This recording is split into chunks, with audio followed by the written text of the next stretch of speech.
Like a backstage pass to the world of fly fishing travel, this is Waypoints, the podcast of destination angling. News and events, helpful travel tips, destination profiles, great stories, and expert advice from some of the most seasoned and experienced names in fishing travel. Waypoints is brought to you by Yellow Dog Fly Fishing Adventures, the industry's #1 specialty travel company for the very best insider knowledge, logistical support, and trip preparation. Freshwater or saltwater, international or domestic, Yellow Dog has you covered for your next fishing adventure. And now, your Waypoints host, Yellow Dog founder and director, Jim Klug. Of all the conversations we have with Yellow Dog clients about gear and equipment, fly lines generate more questions and at times confusion than anything else. Fly lines are perhaps the least understood component of an angler's setup. And when it comes to visiting and fishing a new destination, there is a high degree of confusion and uncertainty when it comes to matching the right tapers and line options to a specific destination, fishery, or species. For some time, we've wanted to do an episode that is totally dedicated to questions and facts about fly lines, talking about the basics of line design and answering some of the common questions about selection, line care, and how to properly match a line with a certain rod and reel setup. Without question, the most overlooked piece of equipment in a traveling angler's pre-trip kit, fly lines are crucial for success on the water. The piece that really brings everything together when it comes to proper casting and presentation, as well as fighting and landing fish.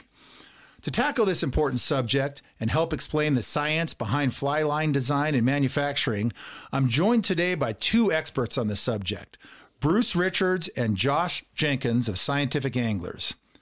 Josh currently serves as the Research and Development Manager at Scientific Anglers.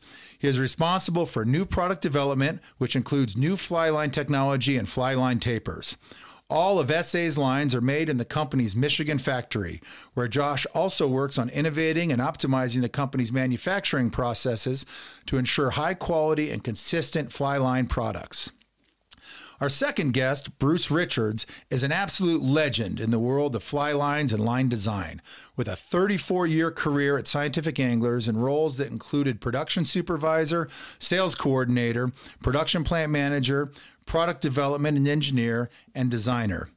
In more than 3 decades with Scientific Anglers, Bruce developed almost every single fly line introduced by the company, and he arguably knows more about designing and manufacturing fly lines than anyone alive.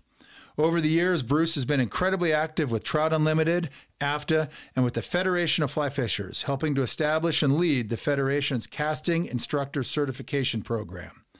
A past recipient of Fly Rod and Reel magazine's Angler of the Year, Bruce literally wrote the book on fly lines, and in fact, he authored the book Modern Fly Lines for Lefty Kreh's collection.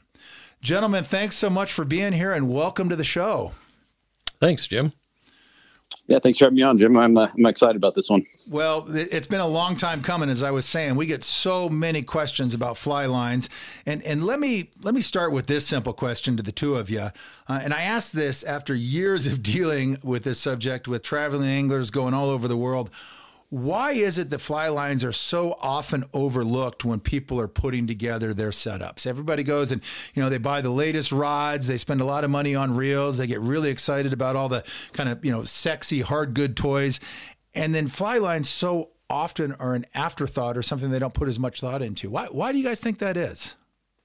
Well, if I was going to answer, I would say because they're not sexy enough. They're not fly rods that are shiny and expensive and cool, and they aren't fly reels that are gorgeous pieces of crafted metal. Fly line is just a string, and therefore it gets forgotten a lot of the time. But such a key component. And Josh, we were talking about this earlier, but a good example is like a sports car, right? You get a high-end performance car, but then you put the wrong tires on the vehicle and you're not going to get the most out of that vehicle. We were talking about the same thing with, spending like $10,000 on a new rifle and not putting the right ammunition in it. It's just not going to perform. And I think you could arguably say the same thing about a really high-end fly rod that isn't matched up with the right fly line. Yeah, and I think, there's a lot of anglers too that they get kind of pulled into, like Bruce said, the sexiness of a rod and reel. And for a lot of applications, especially in freshwater, you're probably better suited to taking $100 off of your fly reel spend and putting it towards a better fly line. Yeah, because I mean, without that component, it doesn't matter what you spend on that rod and reel. It is just not going to end up being the balanced outfit and delivering on the level that you hope it will. Right. Yeah. Well, I think it would be helpful for our listeners if we start off with kind of some basic facts about fly lines, a little bit of fly line 101, let's call it.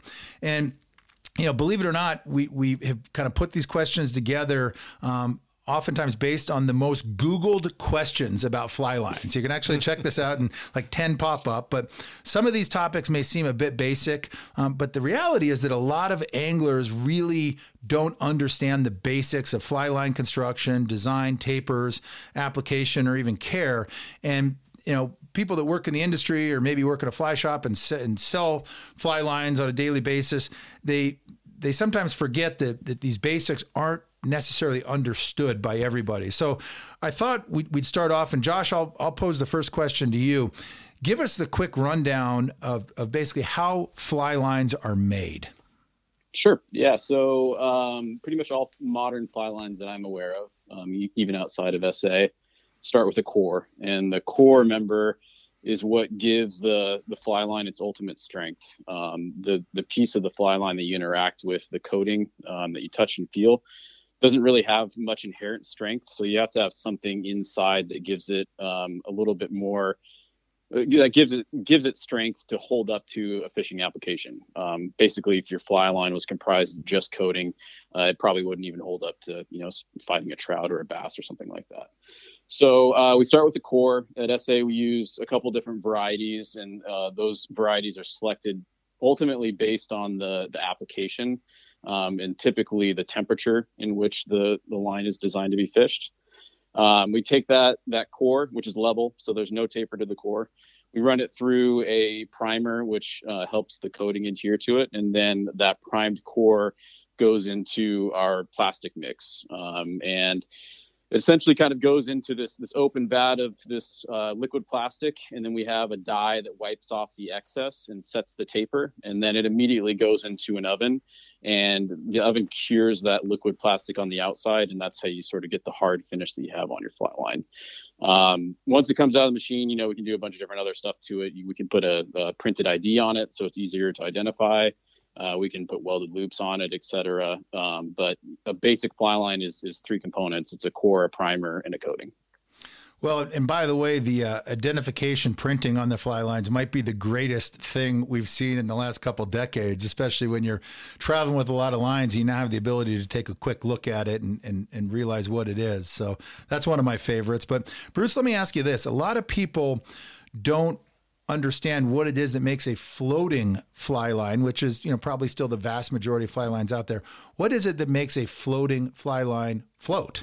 What makes it buoyant? Well, you have to make them lighter than water. They have to be less dense than water. The materials that lines are made of primarily are nylon and PVC. Nylon's a little heavier. PVC is a little heavier than water. So you have to do something to reduce the density. And at SA and most places, we mix in some hollow glass micro balloons. They're very tiny. They feel and look almost like talcum powder, but if you look at them under the microscope, they're obviously little balloons, glass-walled balloons. And you mix a bunch of those into the coating, and that makes it less dense. And you can control the density about however you want. But once you get below 1, you start having lines that float. And the more you put in, the higher they float, but also the bigger the diameter, they become more wind resistant. People say, well, why don't you make them float better? Well, we could make them float better, but then they wouldn't cast as well because they'd be big and soft and like a marshmallow. You don't want that. But that's how you do floating lines, is you mix a low-density filler into the coating. That reduces the density of the finished line, and it sits on top of the water. Well, there's quite a bit that goes into the construction of these lines. It seems like, again, something very simple that you think about as the last component to your setup, but perhaps the most involved when it comes to these different processes. Yeah. Well, let me ask you this. Bruce, we throw out the term taper a lot when talking about fly lines. And again, everybody assumes that everyone just knows what a taper is. But explain what this term actually refers to and why it matters in line differentiation. Sure. Well, when we cast, we form a loop and the line flows through the air and all that. And the physics behind all of that is kind of complicated and very interesting. But what it boils down to is You want a line that travels through the air the way you want it to in a way that's controllable. But then when you get to the front taper where the leader attaches, that's responsible for dissipating the energy of the cast. And if you make a taper that's really long and with really fine tip, then you dissipate a lot of mass over a long distance. That dissipates a lot of energy. But if you make a line with a short taper and a really large diameter tip, it doesn't dissipate much energy at all. So the one with the long, fine taper is really good for delicate dry flies and little stuff in calm days. But if you need to throw a big fly on a windy day and you want it to turn over with authority, then you need a line with a shorter, stouter, more powerful taper. And then beyond that, you got the belly length, which controls how much line you can actually carry in the rear taper, and it gets complicated. But what's the most important part, and most of the time, is the front taper, because that determines how it actually delivers the fly. And it's also going to match up to specific applications. It's going to, different conditions, weather conditions, distances, all of these things. I mean, the taper is what you want to dial in. Well, and yes, and it also really keys on the fly too. Yeah. And because you can't, you can't throw a big heavy fly with a line that dissipates a lot of energy because there's not enough energy left to turn over the fly. So, it keys around that. Well, and it used to be that the choices for fly lines were pretty basic. I mean, you'd walk into a fly shop and you could, select from a weight forward line, or you could go with a double taper. And, back in the day, that was kind of it. And now, today, with all of these great advances and technologies and new designs, there are endless options. Tapers that are specific to species, different coatings for water temps, all sorts of different sink rates. How does someone find the line that works best for where they're fishing? How do they begin the conversation of kind of narrowing down which taper they want to start with? And I know that's a tough question to answer. I'll start with you, Bruce, and then Josh, I want to ask you about this too. But give us your thoughts on kind of where do you start as a fly angler? Well, first, those days you talked about where it was weight forward and double taper and all that, we call those the good old days because it got really complicated after that. But it's actually pretty simple. When you go to a catalog and you look and there's 1,000 different fly lines, you say, how am I ever going to pick? But, when you start narrowing it down, it happens real quick. Say you're trout fishing, that narrows it down to, like 50 fly lines instead of 1,000. So it's really not that complicated. But two main things. What flies are you going to be throwing? Is it streamers, big hoppers, tiny dry flies? And once you determine that narrows it down to, maybe 5 lines each, if that. And then you start looking at some other important things, and probably the most important is caster skill, because some of the lines are really well designed to throw tiny dry flies and delicate and do all that stuff, but they're hard to use if the caster doesn't cast very well, or if it's windy, or, so just because that's the perfect line for the application in the right hands, it doesn't mean it's the right line for any particular angler. Casting skill plays a huge role in this. Yeah, and also, the setup that you're using, because they're all going to be a little different. And Josh, I mean, you could pick up 30 different fly rods and they're all going to kind of get the job done, but they're all going to behave a little differently. And talk a little bit about kind of trying to match up the right taper or line based on your setup. Yeah, and I think, I would maybe even back into that question a little bit differently. And Bruce had kind of alluded to this. We get a lot of questions from consumers about, I just bought this rod, what line should I put on it? And that's kind of in my mind, and Bruce can correct me here if I'm wrong, in my mind, that's sort of the wrong way to come at this. I agree. You should really come at it in an application sense. The rod doesn't really matter. It matters in the sense that you want to match up the weight, but what really matters is what fly do you want to throw and how able are you to cast? What is your casting ability? And that should determine more the fly line. And then once you kind of get the fly line figured out, then you can go back to your rod and say, okay, I need to get this weight, or I need to get this amount of overweightedness in my fly line. I think too often consumers start with the rod and then assume that they can come to scientific anglers and say, I bought this rod, I need the perfect match. When in reality, we need to know more about the flies that you want to throw and the conditions that you're in than the rod that you just bought. No, that's a really good point. And we're actually going to talk a little bit later about that. We're going to throw out some hypothetical scenarios on different situations, different fisheries, and talk a little bit about, matching up the right line for those situations. But Josh, let me keep going with you. Let me ask you this. How long do fly lines typically last? And if I'm an angler, and I know there's a lot of answers on that, but if I'm an angler and I'm doing a modest amount of traveling and I'm getting out on the water fairly often, how often should I think about replacing my fly line? The simple answer is when you start having issues. It's going to be most noticeable probably on floating fly lines, and it'll manifest itself in that line sinking. Generally speaking, that happens when you start getting cracks developed in the coating, and it allows water to wick inside the core, which sort of changes the overall density of the fly line and begins to sink. There's no one answer, one be all end all for how long a fly line is supposed to last. But, generally what I tell consumers is if you're not noticing any issues, if it doesn't feel sticky or it's not sinking when it's supposed to float, then keep using it until it does one of those things. Well, on that same subject, and Bruce, I'll throw this back to you. How should you clean and care for a fly line, and how can anglers make their lines last longer? And I guess another way to put that is like, what is it that kills a fly line, and to the point where it's no longer really serviceable? Yeah. Well, one of the things that really kills them, excuse me, is when they get dirty, they get sticky in the guides.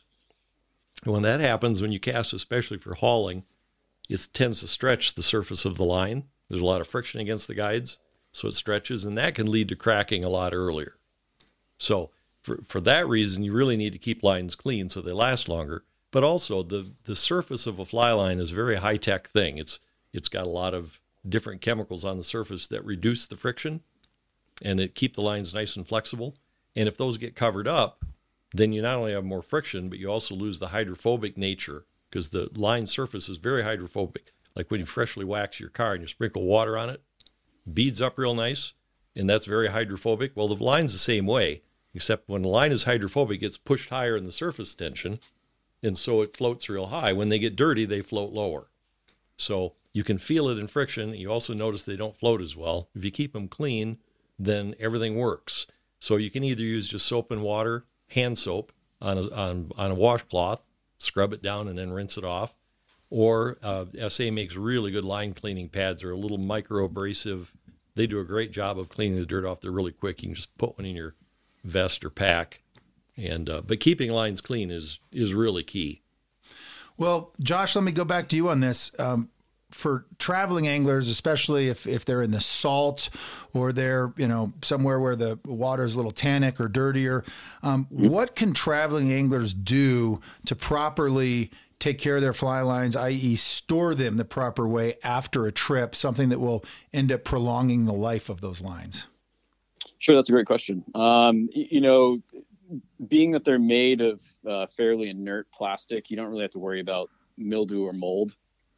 So there's not really that many concerns about storage of a fly line per se. Keeping them out of UV as much as possible. Obviously when you're fishing it, that's impossible. But if you're not fishing it, keeping it out of sunlight and keeping it in a relatively temperature controlled environment will help.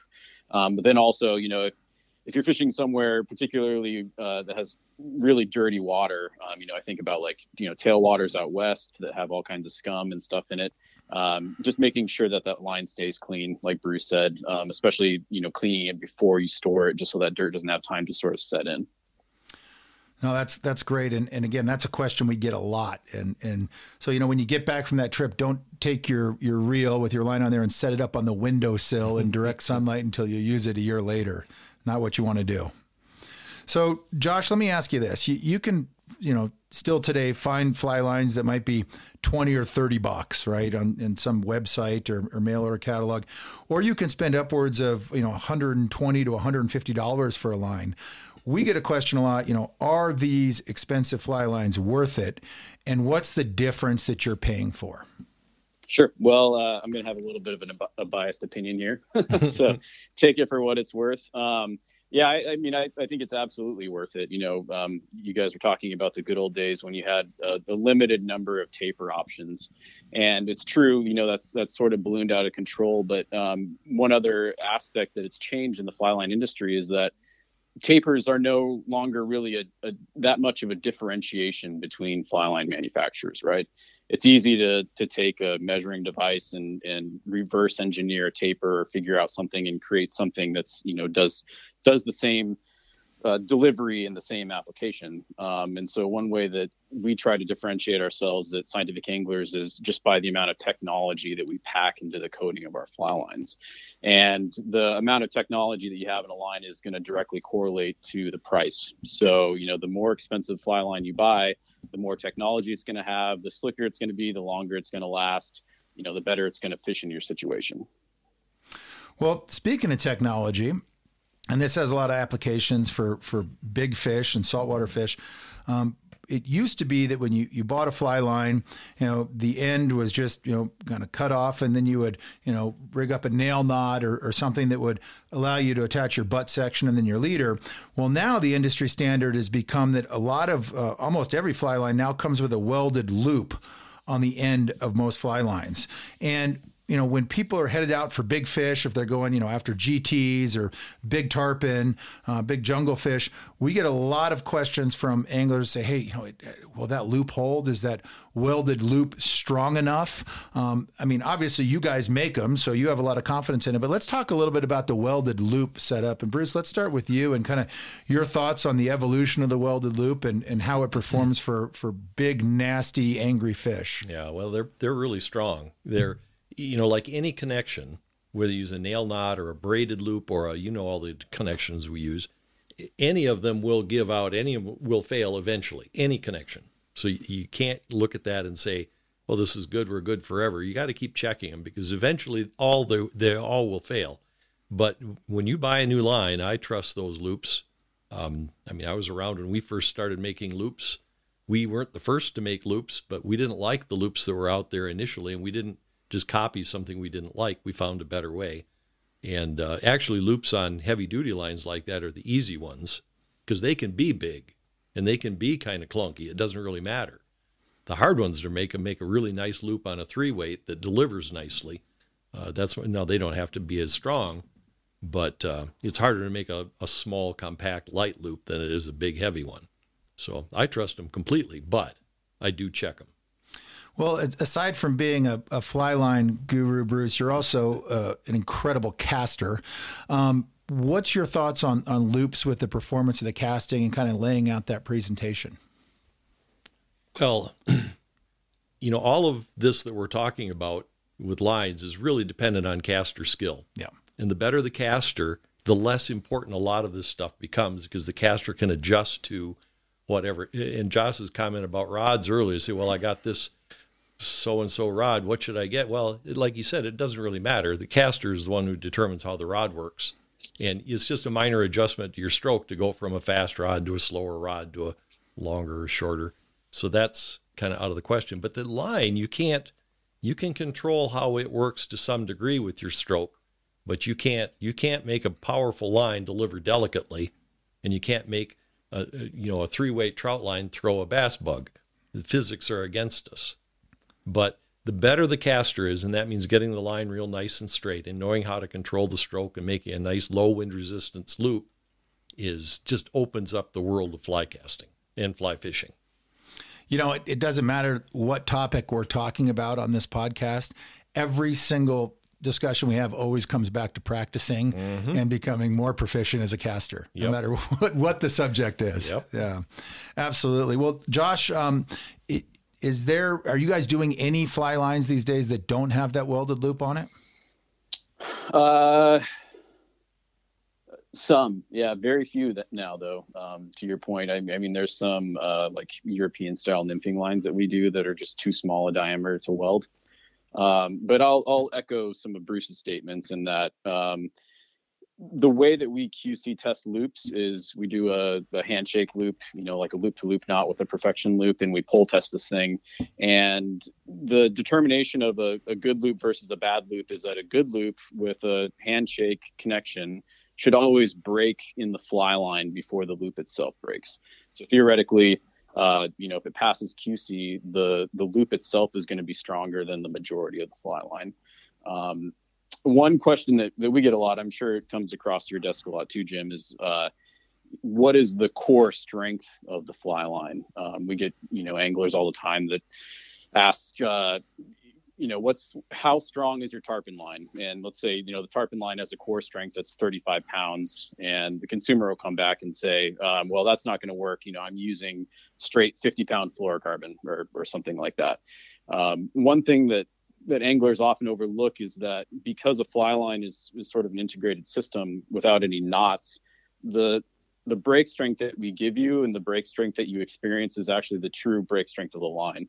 In contrast to that, anything that you attach via leader or just straight tippet is going to have a knot in it, and that knot is going to weaken the system. So even if I had, a straight 50-pound fluorocarbon leader or tippet attached to the end of my fly line, because it has a perfection loop or because it has a no-slip mono or some other knot in it, it's going to break significantly lower than the advertised strength on the spool that you bought.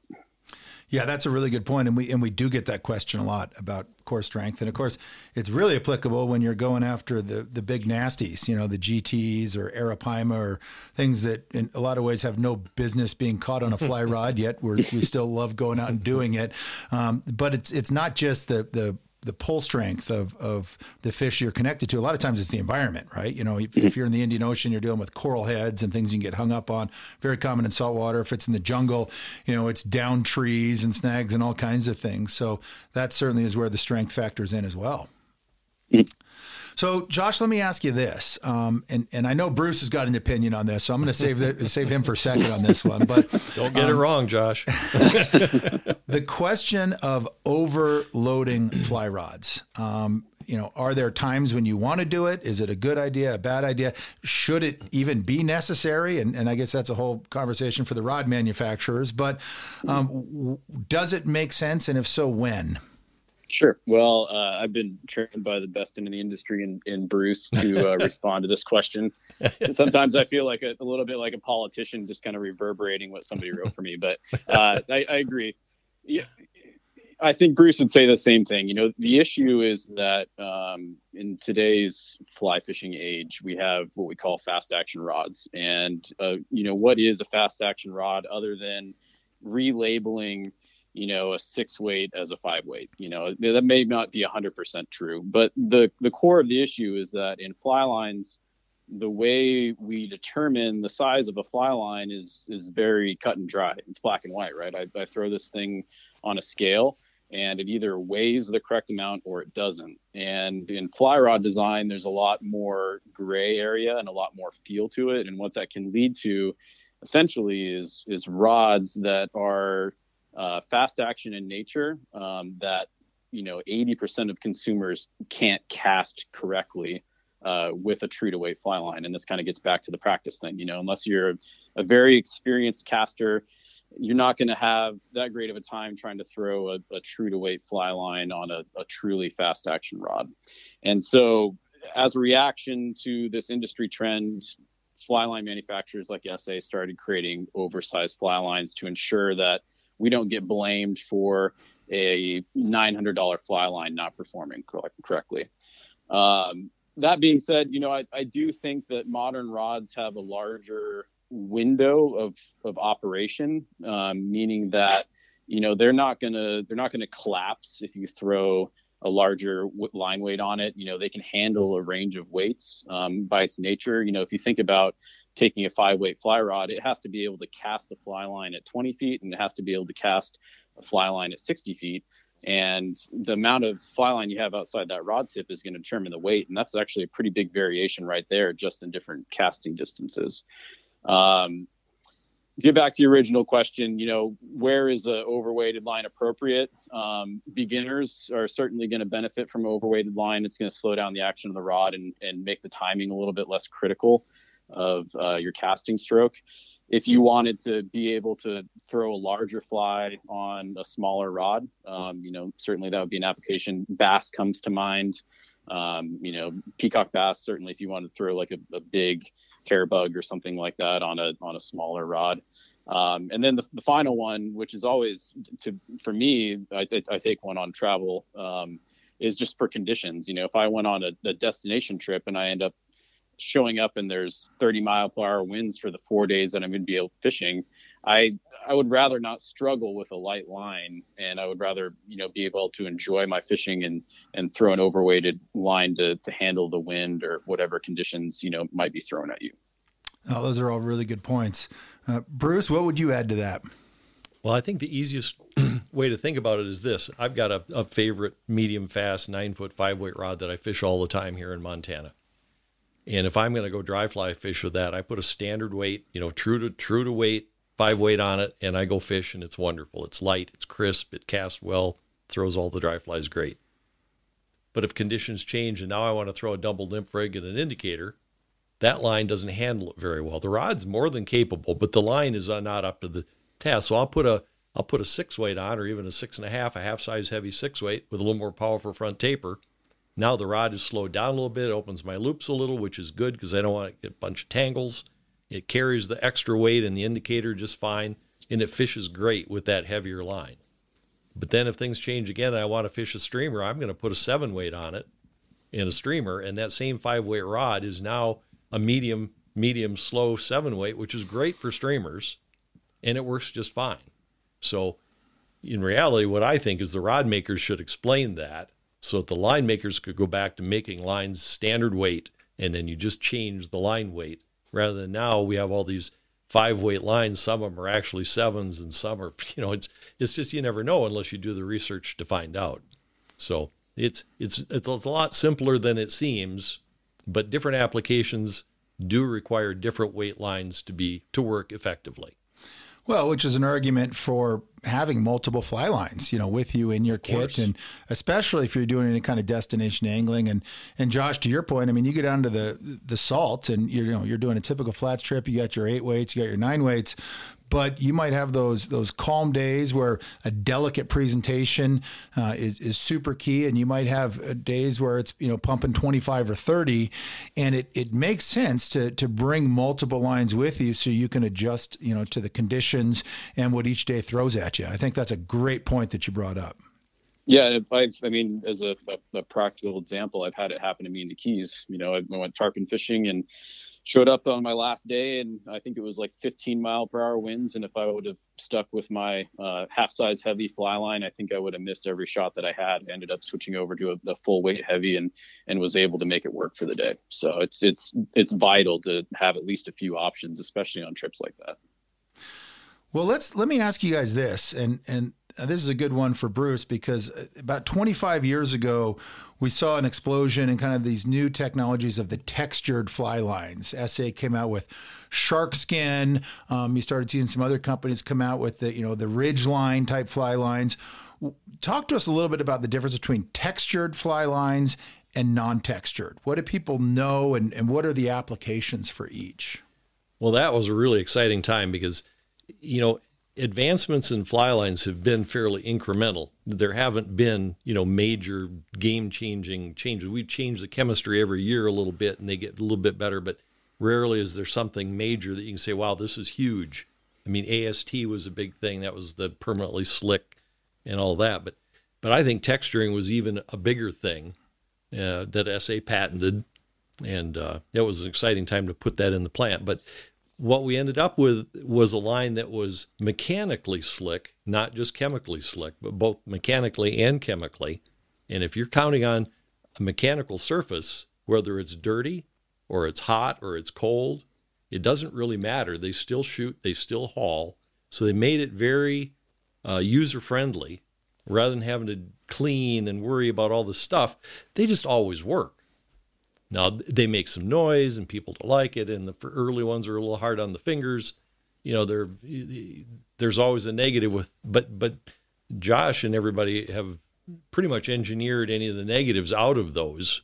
I just think texturing is the best thing to come along in fly lines in a long time. And it was a lot. I mean, the conversations back in those early years of textured lines is, to compare it to like a golf ball, right? The surface of a golf ball where it's dimpled. Yeah, but golf balls are dimpled for wind resistance. Mm-hmm. And we actually tried to find that there was an advantage to that early on. And I had a professor friend at University of Michigan develop a test to determine whether there was less wind resistance. And he said, no, the texture's too small. It doesn't work. The dimples on a golf ball have to be a certain size for it to work. That makes sense. And so we didn't get that, but we got the reduction in friction in the guides, which was huge. And also it made the lines dramatically more durable, because lines typically fail when they crack. And when you put all these textures in the line, it made the line more flexible. It flexed, and no longer did you have the stretching of the surface that caused the coating to crack. So durability just went up like 5 times overnight when we started texturing. And Josh, now you guys have kind of evolved from the early years of the shark skin. Now you do, like for instance, with the Scientific Anglers amplitude lines, you do a textured version and you do a smooth version. Talk to us about the applications and the differences in those. Sure. Well, the main difference between when texturing was originally introduced at SA and now is that we've the first texture, and Bruce, you'll have to correct me again if I'm wrong here, was shark skin. And we used to use that texture on the complete length of the fly line. And shark skin, which we've since rebranded as floating texture, same texture, just a different name. It was more aggressive. And what we learned through the process of introducing these products is that on the areas of the line that are going to be constantly in contact with your fingers, we wanted a less aggressive version of that texturing, which is where the mastery texture, which is now called shooting texture, came into play. And that's the one that's more akin to dimples on a golf ball. So I would say, now we have a lot better refinement on those textures to make sure that they perform properly, but also that they're not eating into your fingers. Really, the only negative now that I can picture is if you don't really like the sound of it going in and out of the guides. It does definitely sort of reverberate and make a noise.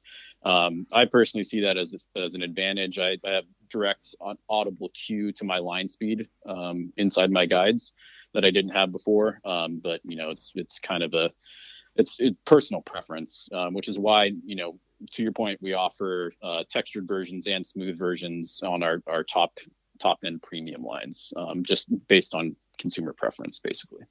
Well, I can tell you from my personal experience and the recommendations I make on almost a daily basis, for saltwater applications, the amplitude lines that you guys have been the biggest game changer I've ever seen. I mean, there is nothing I would rather use, and it's something I tell all of our traveling clients about because it is just day and night difference than so many of the other options that are out there in the salt. So it's pretty impressive, no doubt about it.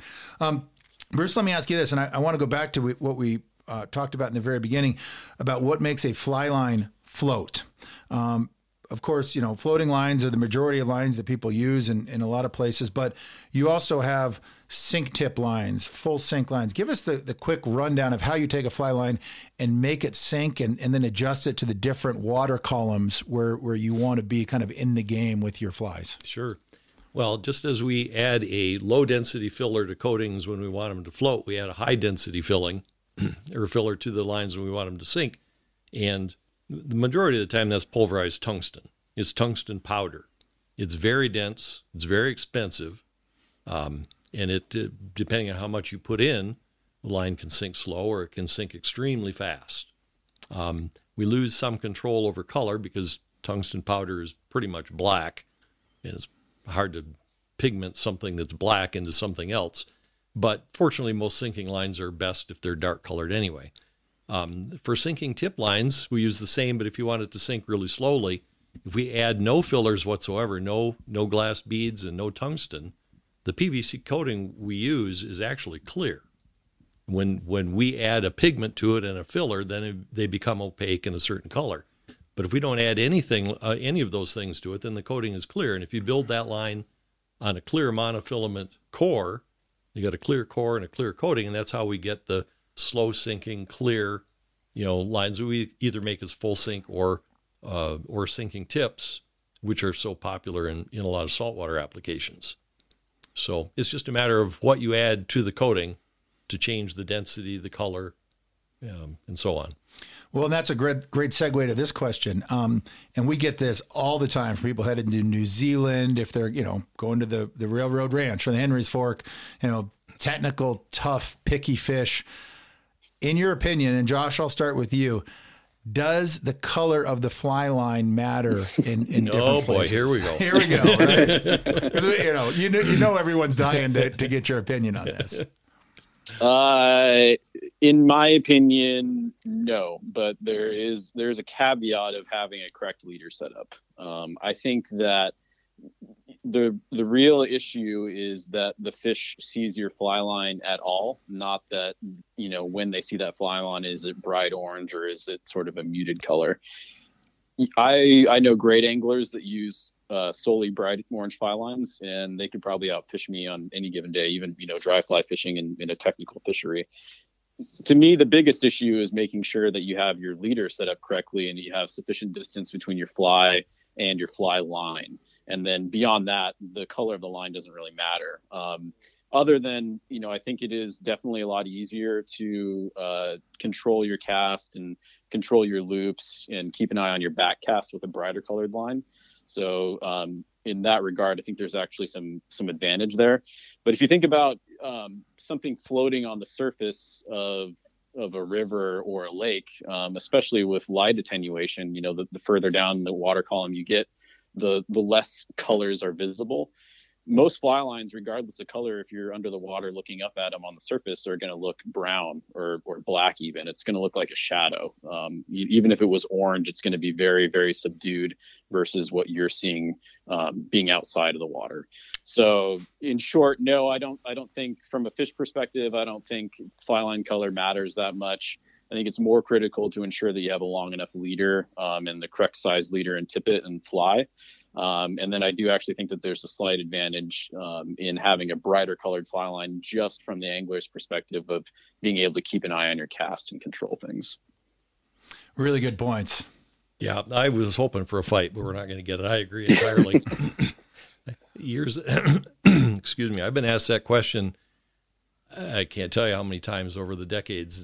And I always said, well, we build lines in subdued colors and all that. And most of them are. And then people say, well, if that doesn't really matter, why don't you make more bright colored lines? And they say, if the fish don't care. And I always say, well, fish don't have any money. And we're not selling them to fish or selling them to you. And you think it should be dark, or you think it should be olive, or you think, and we gave up trying to convince people that bright lines, anglers just want to buy lines that they think will, work the way they work. But I agree with Josh entirely. I fished orange lines forever. And yeah, it's, we could make them, we could try to force the issue, but people want subdued colored lines. Well, it's like fly design these days. I mean, a lot of times you look at a fly sitting in the bin, it's sexy as hell, and it's like, well, it might not catch the fish, but it's going to catch the angler. Exactly. Yeah, they love that. So. It is still a business.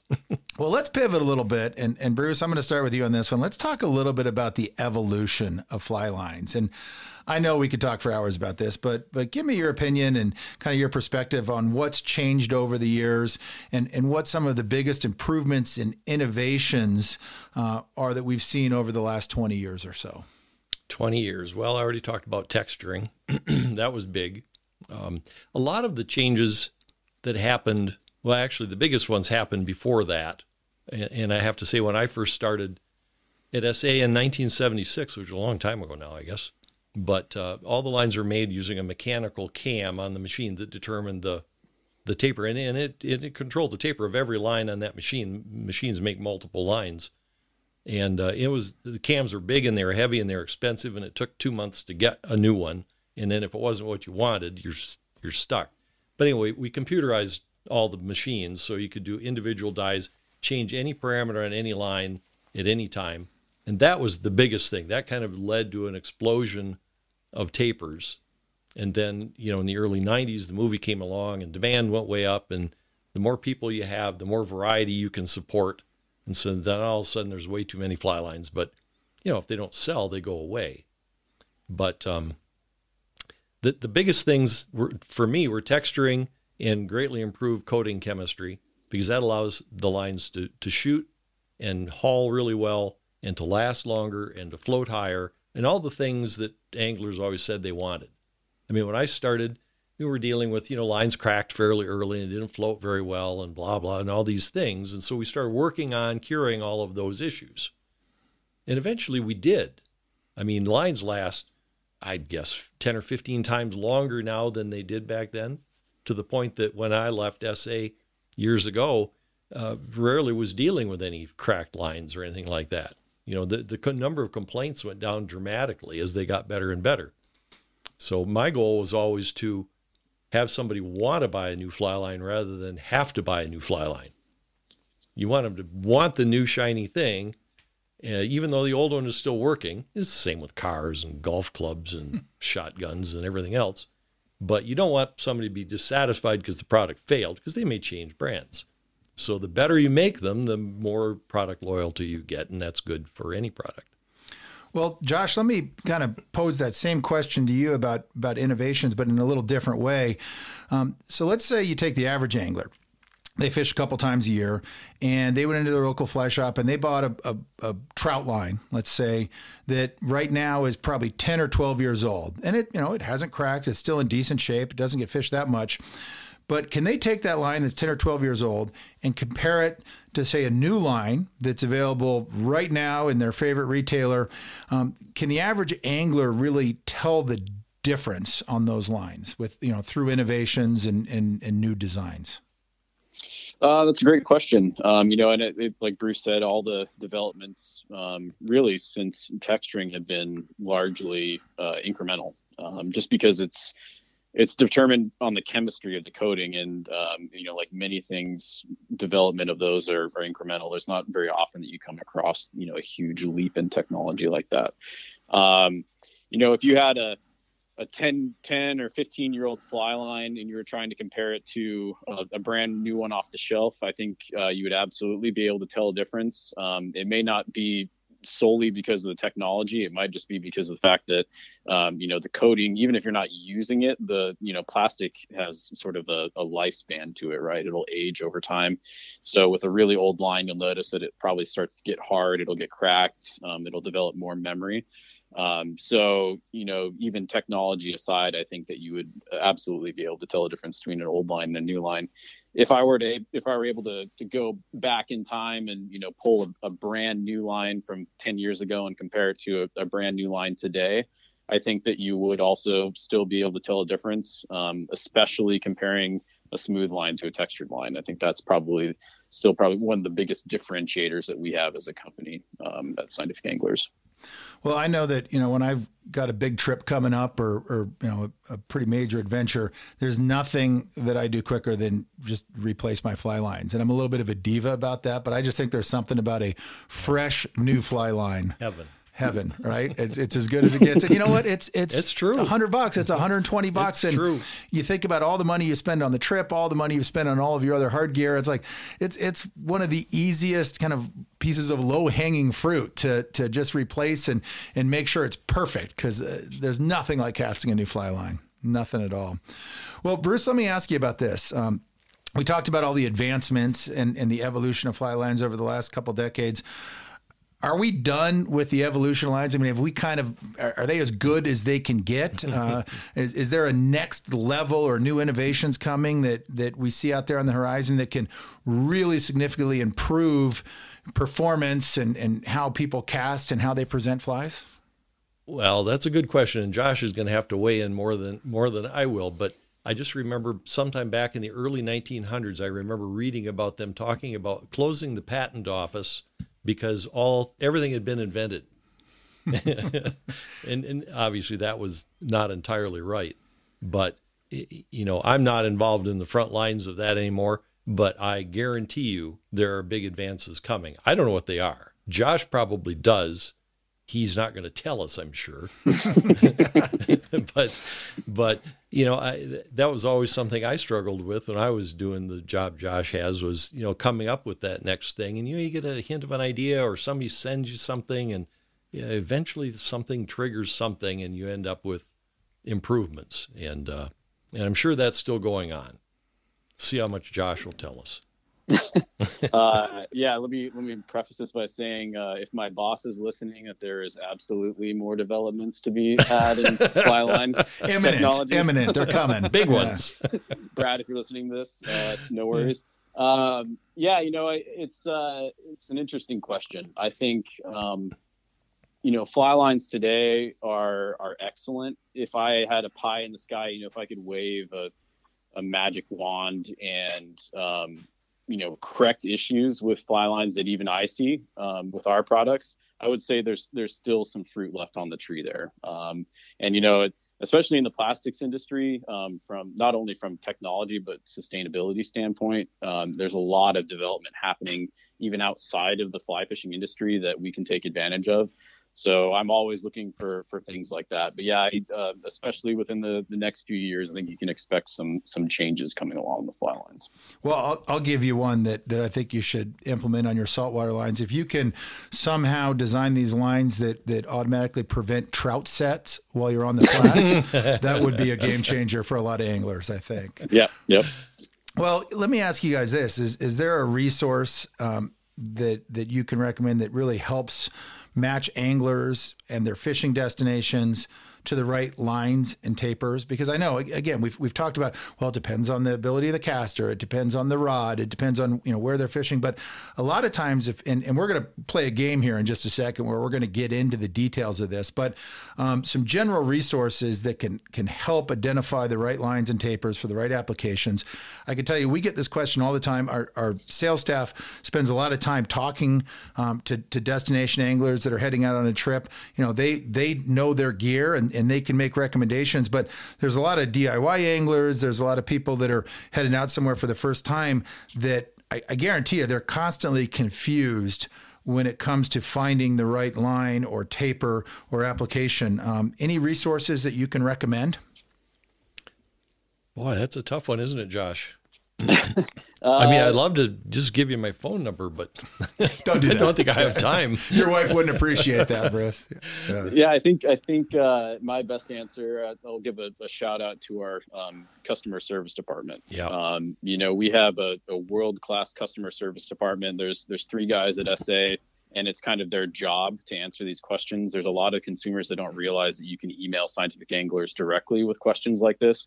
And I guarantee that, if you wanted to talk about a destination trip and what fly line would be best, that's probably one of the better conversations that they're going to have in a day. And if they can't figure it out for you, they'll forward it to me and I'll usually figure it out. 99% of the time, they've had the question before and they can answer it right off the bat. I don't have it in front of me. I think the email should be on our website, but I believe it's customer support at scientificanglers.com. And that's probably the absolute best resource. If you have a application specific question regarding fly line, leader, or tippet. And then we also we're working on building it out, but we also have sort of a repertoire of videos on YouTube that go over some of these topics as well. So.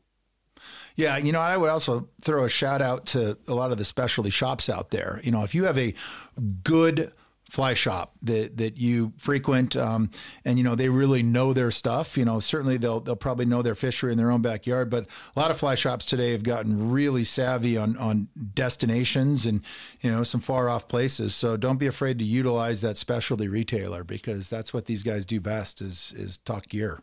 Well, if you're fishing with a guide and the guide understands and the guide, ask the guide, what lines are working best for people. Now, is still dependent on angler skill. And that's the hard part of answering these questions is, we often don't know. I used to just say, well, how far can you cast? And if you get an honest answer, that would tell me something. If they say, well, 40 feet, but it's kind of ugly, then I know exactly which way to lead them. Well, that brings us to our next section. And I know you're going to introduce that caveat on all of these things that I ask you, because it's key. I mean, it really does depend on the angler. It is. But I want to do a bit of a location and species rundown with you guys. And what I want to do, and I know this is a little bit difficult, but I'm going to name some destinations. I'm going to tell you a little bit about kind of the species, the type of water, and you guys tell me your recommendations for some specific lines. And Bruce, you may say, well, this is the type of line I think would be applicable for that given situation. And Josh, you may say, well, here's the actual specific model of line that I think you should think about. But this is, again, with the caveat being it's going to depend on the angler and the skill level. Let me run through a few different scenarios and get your guys' opinions. And you mentioned this a second ago, Josh. We'll start with an easy one. Tarpon fishing in the Keys, call it late spring, early summer time frame. What's your go-to line? Sure. Well, we do have one line that's called the tarpon, actually, and it's sort of an older taper. By today's standards, maybe a little bit light. So if I were fishing in the back to late up fish, especially if I had some, wind block, if I was back in mangroves, tarpon line would be great for that. That's definitely going to be more of a caster's line. So you want to have some experience casting, especially to tarpon, if you're going to go that route.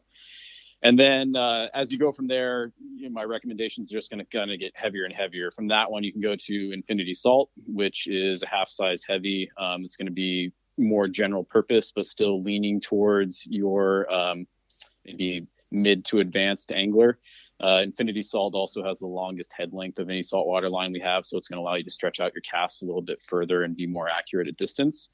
And then by far our most popular saltwater taper, and this would be applicable to a couple other questions that you have, is the Grand Slam, which is 3/4 size heavy, sort of a general purpose head length. That's a great one for beginners or for, larger, heavier flies.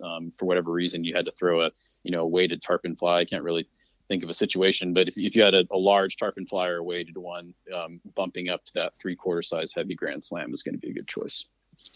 The heavier ones are better for bad conditions too. Yeah, dealing with the wind that's so often a factor. Visibility is low and you can't see very far, so all the casts are relatively short because you can't see long. Mm-hmm. It's windy, boats rocking, short, heavy head. Okay. Next scenario, Amazon region. We're down for peacock bass. A lot of topwater stuff, but of course some subsurface structure and bank fishing with some big streamers. Yep. So this is actually kind of one that we're a point that we haven't talked about, but it's worth mentioning. The composition of the fly line is going to sort of determine the ideal temperature that it was designed to be fished in. And speaking in generalities, when you're fishing somewhere with high heat, the Amazon would be a good example. Certainly the Keys or sort of, Belize or anything like that. You want a line that has a harder coating and a stiffer core. And that means basically that it's going to stay slicker in the heat and that it's not going to get too limp to where it's constantly tangling on you. So to get around to your question, for an application like that, we have a tropical jungle series of lines that are based on our Titan taper, which is actually 2 sizes heavy. It's our most overweighted line taper, but sort of justified when you're throwing large flies for peacock bass, etc. So within that, we have a tropical Titan, which is a floater. We have a tropical Titan clear tip, which has an intermediate clear tip that I think is around 12 to 15 feet.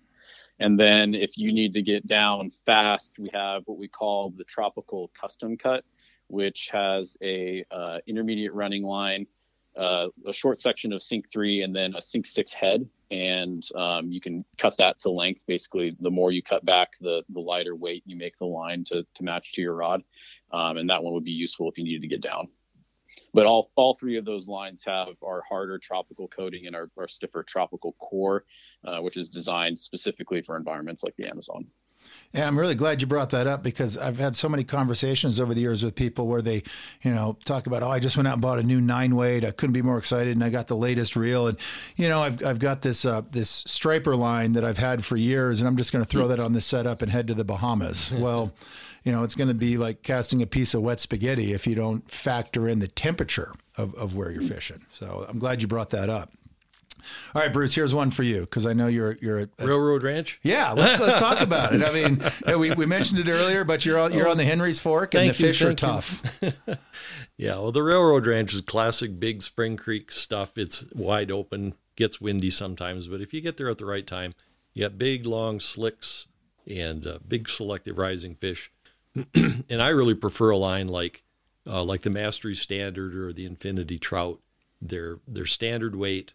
They have long heads, so if somebody can carry a long line, you can do that. The more you can carry, and less you shoot, the more accurate they'll be. So for the right caster, they're ideal. They're delicate, so you can throw a little dries. But if I was going to recommend, to an intermediate going down there, I probably wouldn't suggest that. I'd probably suggest an MPX, half size heavy, a little more powerful. You don't need the power, but if you don't cast great, you need that to be able to turn over. If it gets windy, you can still make it work. Back to the caster skill thing. But Yeah, I like lines with longer heads. I can mend long, carry longer, more accurate at distance. And sometimes you need to make those those casts there. And even if you don't, then they just fish like a normal weight forward or even a double taper at 30, 40 feet. All right, Josh, back to the salt. Permit fishing, calm conditions, sight fishing in a place like Ascension Bay or, say, Southern Belize. Okay. Well, permit fishing is another good example of, how do you back into this question? Because generally speaking, if I were going to go down to Belize and I knew that I was only going to be permit fishing, you're kind of relinquishing yourself to using probably heavier flies, right? You're going to have more dumbbell eyes than you would say if you were sprinkling in some bone fishing in the mix. And generally speaking, with a heavier fly, you're going to want a more aggressive taper. And so, we have some anglers that really like the infinity salt for permit fishing because of the longer head length. But a beginner caster, or especially if there's some wind to deal with, they would benefit more from throwing the Grand Slam. That little bit of extra overweightedness is just going to help with that heavier fly and any adverse conditions that you might encounter. All right, here's a good one for you, Bruce. And we can break this down into single-handed and double-handed, but sea run browns in Tierra del Fuego on the Rio Grande. You're pretty much swinging nymphs and streamers for these big browns, and oftentimes the wind is nuking down there. Yeah. Well, that's tough. Thanks. Yeah. Thanks for that one. In the heavy wind, you're pretty much stuck with going with something that's got a relatively short head and relatively powerful, because no matter how good the caster of it is really cooking, you're not carrying a lot of line. You just can't do it. So you'd want a relatively short head, especially for single hand. For two hand, it's going to most likely be some sort of Skagit style spay, short head with a sinking tip attached. But the high wind pretty much, and you can't, if the wind was always from the perfect direction, then you could kind of go longer.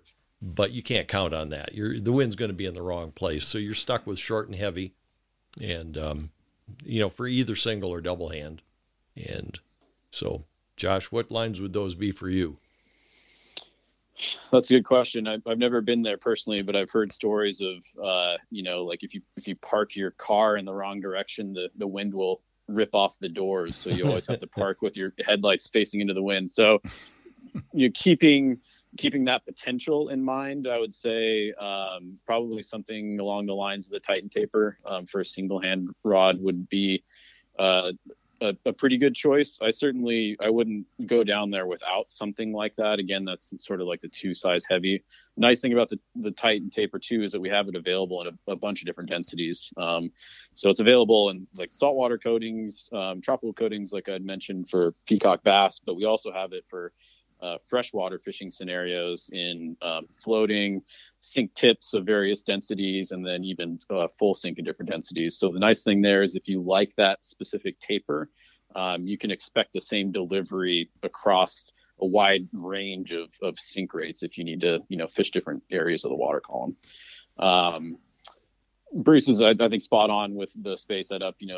Generally speaking, my understanding is that they're not throwing huge flies. You may be throwing like larger Prince nymphs or something like that. So you don't really need a Skagit for the fly size per se, but the shorter the head and the more compact the mass, the easier it's going to be able to cast in the wind. So a Skagit line would probably be my recommendation there as well.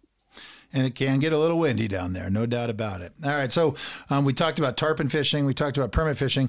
How about your first trip to the Bahamas, going primarily for bonefish, mostly skinny water type flats, a lot of wade fishing? What's your go-to line for general bone fishing conditions? Well, if it was me, I go with the bonefish taper. I love that line. It was designed specifically for that. Shallow water, clear water, bone fishing.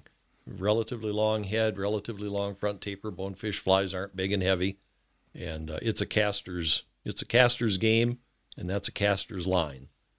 But if conditions got bad or the caster wasn't maybe quite there yet, something like the Grand Slam will be easier for them to use. And if it got windy for me, I'd switch to that too, or the Infinity Salt.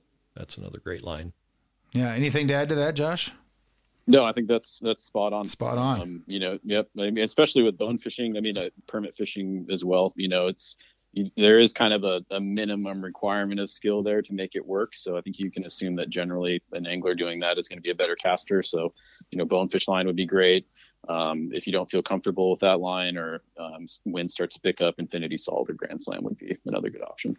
But, we touched on that a minute ago, and I think this is a great point, is that, if you're going down to the salt, and I know we keep returning to that, but we've got a lot of listeners that do a lot of saltwater fishing, there may not be one line for, say, that 8-weight or that 9-weight that's going to fit all these conditions. So bringing multiple lines can make such a difference as the conditions change down there. And I think that's a huge takeaway for a lot of people is, there is no one size fits all for every conceivable, scenario. I think that's key. All right, here's another one. We'll go a little exotic again. How about time and fishing in Mongolia? Big explosive takes, strong, powerful fish. What's the go-to line for Mongolia? I would probably go back to the Titan recommendation there again, especially since you're going to be typically throwing larger streamers and possibly pretty air-resistant topwater flies. Most of the guys that I've personally known that have gone, I've sent with Titans, and they said it worked quite well. I did have one friend who went and was determined to catch one on a two-handed rod, and so I sent him with this gadget. That there are definite limitations with a two-handed setup and the fly size that you can throw. I think he made it work, but it's not as easy to throw a really large streamer with a space setup in comparison to a single hand rod. Yeah, a 12-inch groundhog. Yeah. Well, Bruce, here's one. We talked about technical fishing on a place like the Henry's Fork. How about rainbow fishing in Bristol Bay, where it might be, time of year where you're, fishing beads, or you might be fishing flesh or streamers. It might be short cast to fish that you're spotting and you're, kind of putting it right in front of their face, or you might just be covering a lot of water. What's your thoughts for Alaska fishing rainbow trout? Well, for something like that, barring, really huge flies, but if somebody's fishing maybe a 6 or 7 weight, something like that, I'd just go with an MPX. It's a half-size heavy, relatively powerful general purpose trout line in essence, and that's what that fishing is. If that wasn't enough, then you need to move up to a Titan or something like that. But that's overkill for a lot of that. But, a 7 or even an 8 weight with an MPX is a pretty deadly outfit for that kind of fishing. Yeah. Anything to add to that, Josh? I would maybe just add there is sort of one intermediate step between MPX and Titan in what we call the anadrome taper, and the anadrome is sort of a dedicated indicator fishing line. It's, I believe, I should know this off the top of my head. I think it's a 1.5 size heavy, maybe 1 size heavy, somewhere around there. It's sort of halfway in between an MPX and a Titan, but it has a very short, aggressive front taper with a long head. And that longer head length is going to allow you to mend easier at distance, especially with an indicator. So if you were running into a scenario where, you needed to fish a bead under an indicator, or, even if you're floating a flesh fly under an indicator, that would probably be my choice. You could do some streamer fishing with it certainly as well if you needed to. But, if a majority of my stuff was going to be with an indicator or was heavier nymphs, I'd maybe start leaning towards the anadrome. How about carp fishing? Let's say carp fishing in Colorado. What's the go-to line? Well, that's pretty general purpose stuff. The flies aren't usually real big. I'd go back to the MPX. I did a lot of carp fishing in Lake Michigan, and when I lived in Michigan, and that was the go-to line there. Usually a 7 weight or maybe an 8, and that'll handle all the flies very well. Cast long, cast short. Carp fishing doesn't require anything real special. Just a general purpose weight forward like the MPX is perfect for me. So, Josh, we don't have a carp taper coming out anytime soon? We did. We did, yeah. I made them. You made them. Yep. Gotcha. How about Oh, go ahead. Sorry. No, I was just going to mention, one other thing there too is the temperature. Like Bruce had mentioned, when we're fishing the Great Lakes, generally it's pretty early in the spring, so a freshwater line is pretty easy to get away with. If I were carp fishing in, Arizona or something like that in the summer, I would maybe start considering getting into a tropical line just because it will behave a little bit better. So the taper is one aspect there, but you also may want to consider the temperature crossover because, you can fish carp in environments that are fairly warm as well. Well, and a good one that kind of relates to that. How about red fishing in Louisiana? Now you go there at certain times of the year and it's hot as can be, but you go down there, chasing those big bulls in December, January, things can get a little cold out there. What are your thoughts for red fishing lines? Well, we actually have a redfish line, and it comes in two varieties: a redfish warm and a redfish cold. So, there you depending go. on what time of year you're down there, you can select the appropriate one. The redfish cold generally is available in larger line weights because you're going to be throwing to larger bull reds, and then we have a tropical redfish line that would there's some crossover in the line weight availability, but it's generally smaller sizes that are going to be better for if you're in like Biscayne Bay or something like that in Florida when it's truly hot. So redfish taper in general is going to be a good option, and then just kind of determining what time of year you want to fish for them to figure out which version you need. Yeah. Well, my next one, I was going to say steelhead in BC, but that's like a whole different podcast. We're not even going to touch that one. We can There's talk no for way 2 we hours. can get that one right. That's right. Yeah. And you want to outrage a bunch of people. Those guys. No, let's skip guys. that one. We'll skip steelhead in BC. It's too big of a topic there. How about this one, Bruce? How about GT fishing in the Indian Ocean? Oh, I've never done it, but it's going to be one of the big heavy ones again. It's Josh, you still got a 100-pound test core line? Yeah. Yeah, Yep. That's the one I would use. Yeah, because not only again are we dealing with the gangsters of the flats, and they just fight so dirty over there, but the coral heads and the obstructions that those GTs are really good at finding. You got to have one that doesn't just have the pull capacity on what you're hooked into, but that can handle the environment. Right. Well, and the line, which line is it, Josh, that has the heavy core? Yeah. So what we call it the BWT. Big water taper. Yeah. So anything with That the one. BWT name has a 100-pound core.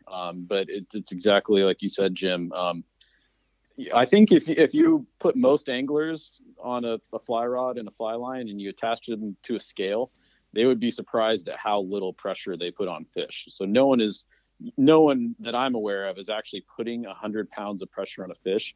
The reason we build those lines is for abrasion resistance. So you have a little bit of extra security if that fish decides to go off a coral head, or it's rubbing against something on the bottom of the flat or whatever. So it's mainly there as an insurance policy against abrasion. So the BWT would be my suggestion. Yep. Yeah, that is so key over there, because I'll tell you, if there's a species that is good at wrecking your equipment, it's GTs. They know how to do it, and they're very good at it for sure. Sure. Well, we'll bring it back home for this last one, and Bruce, I'll throw this one back to you, because a lot of our listeners, this is their bread and butter, and that's small stream fishing. Call it a high mountain stream, 6-inch to 10-inch trout, covering a lot of water. What's your go-to? Well, any of the trout tapers, they're designed for trout. They're designed to be light and delicate. They're standard weight. They're not extra heavy. They've got a light front end. That's what all that fishing is dropping little dry flies or a little nymph behind a rock. And that's the ideal. Although, if somebody's a line like an MPX, since a lot of the casting is short, going a half size heavy, if you're throwing short all the time, or somebody could just go up a line size. If you got a favorite 4-weight, and you're fishing it all at 20 to 30 feet, you could put a 5-weight line on it. It would work well for all that short distance stuff. So, being real light and delicate is nice, but you also need some weight to load the rod and make it cast right. So, going a half size heavy or up a line size with a delicate taper is another really good option. Yeah, especially if a lot of your casts are, 15 to 25 feet. Yep. Yeah, helping to load that rod. Josh, anything to add to that last one? We do have one newer line that came out, I guess a year ago, that we call the creek trout. And, that's right. I forgot about that one. Yep. It's exactly what Bruce had described. It's a short head that's overweighted. So you can, it ensures basically that you're properly loading your rod at distances shorter than 30 feet. But it's also a rear weighted head. with essentially the whole length of the head is front taper. So it still it delivers fairly delicately, but what that allows you to do is roll cast. So if I were fishing in a scenario on a small creek where I knew I wasn't going to be casting very far, and I knew especially that I was going to have a lot of debris or bushes behind me, and I needed a roll cast or single hand spay, a good portion of the day, that the creek trout would be a pretty good option. Good. Well, I know we could, throw out another 100 or so scenarios and keep going down this list, but I think we covered some good bases. And as you said a moment ago, Josh, I mean, there are some resources out there. We certainly try to provide them with our clients, but as you said, the customer service team at SA can help with a lot of this. And, it just reiterates the fact that, think about what type of caster you are, what your skill set is, how accomplished you are, and then also the application for which you're using these fly lines. It's so important, and there are a lot of choices out there. There's no doubt about it. Well, as we wrap things up, let me ask you guys this, and this might be a tough question to answer, but whether someone's new to the sport of fly fishing or they're just seeking out a new destination and trying, a fishery they haven't done before, a new species, what are some of the most common mistakes that anglers make when buying or sourcing or selecting a fly line? And Josh, I'll start with you. What are some of the pitfalls that people can avoid? That's a good question. There's a few, and I'm going to try to do our customer support team service here by mentioning some of these. It's mainly in relation to practice. I think practicing casting is absolutely vital, especially off the water, when it doesn't really matter quite as much. Generally speaking, what I suggest is that if you're going to practice and you can't practice on water, it's better to buy a dedicated fly line for casting on land, just because it's going to get dirty a lot faster than it would if you were using it on the water. There's a higher potential of ruining your fishing line if you're using that line to practice on dry land. And then probably the most consumer feedback that we get from a failure standpoint that actually relates to loops, not any discredit to our own, is never ever cast a fly line without a leader, even if you're practicing. So the one sort of Achilles heel of welded loops is that if you ever cast a fly line without a leader, the physics is such that at the end of the loop, at the end of your casting loop, that welded loop is going to break the sound barrier. It's traveling so fast that it could break the sound barrier, and you hear that sort of trademark crack. And going from 700 plus miles per hour to 0 in a millisecond essentially puts so much force on those welded loops that it blows it out. So if you're practicing, whether you're on dry land or whether you're on the water, always have a leader attached to your fly line. We call that the Indiana Jones cast. Yeah. Bruce? Well, I think something that I ran into a lot, I'm sure still happens, is people buying the latest and greatest fly rod, and then they buy the latest and greatest fly line at somebody's recommendation, but they didn't take into consideration whether that's all going to work well for them, because quite often the rod is pretty stiff and the line, and their skill isn't up to the fact that they buy the right weight line. It's not going to be heavy enough. People need to consider, in reality, most people should be buying slower rods than they buy. And then they can buy the right line and everything works well. But if you go extra stiff, it makes everything hard to use. It works for experts. They know how to do it. But I can do it, but it isn't even what I do. I've gone slower. I've gone, it's just easier. I don't fish as hard as I used to. And it's, stout and fast will do a lot of things in really bad conditions in the right hands. But, to be honest, most of us aren't those right hands. Well, guys, this has been great. So much good information. Before we wrap things up, is there anything that I have neglected to bring up, or any closing thoughts that you guys have to kind of wrap things up? Josh, any closing thoughts? Just one other thing that came to mind as maybe another resource. This has been kind of waylaid since the advent of COVID, unfortunately, but we do have a program called BYOR, which means bring your own rod. And essentially what we do is we take a kit of every fly line taper that we have in a number of weights, mounted on reels, and we take it to a fly shop, and consumers can come and try, all kinds of different tapers on their fly rods. And it's an absolutely wonderful resource for dialing in your setup and ensuring that you have the proper fly line for your casting style or whatever fishing situation you might find yourself in. So I would just say, keep an eye out for that as things hopefully start to loosen up.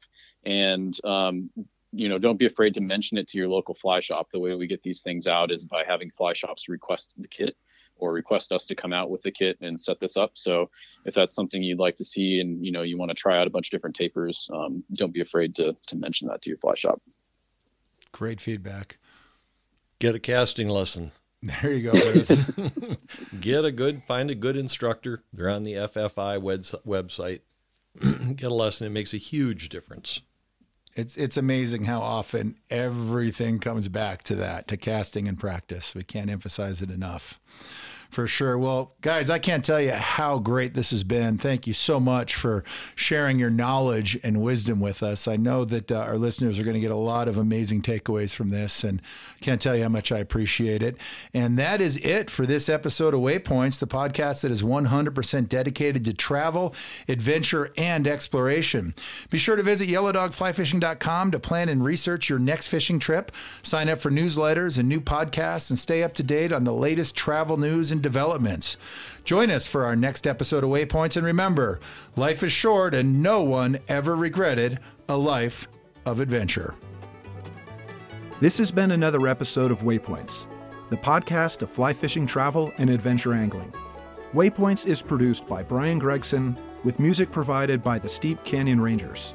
Visit yellowdogflyfishing.com for more destination profiles, travel news, and expert advice, and be sure to join us for our next episode.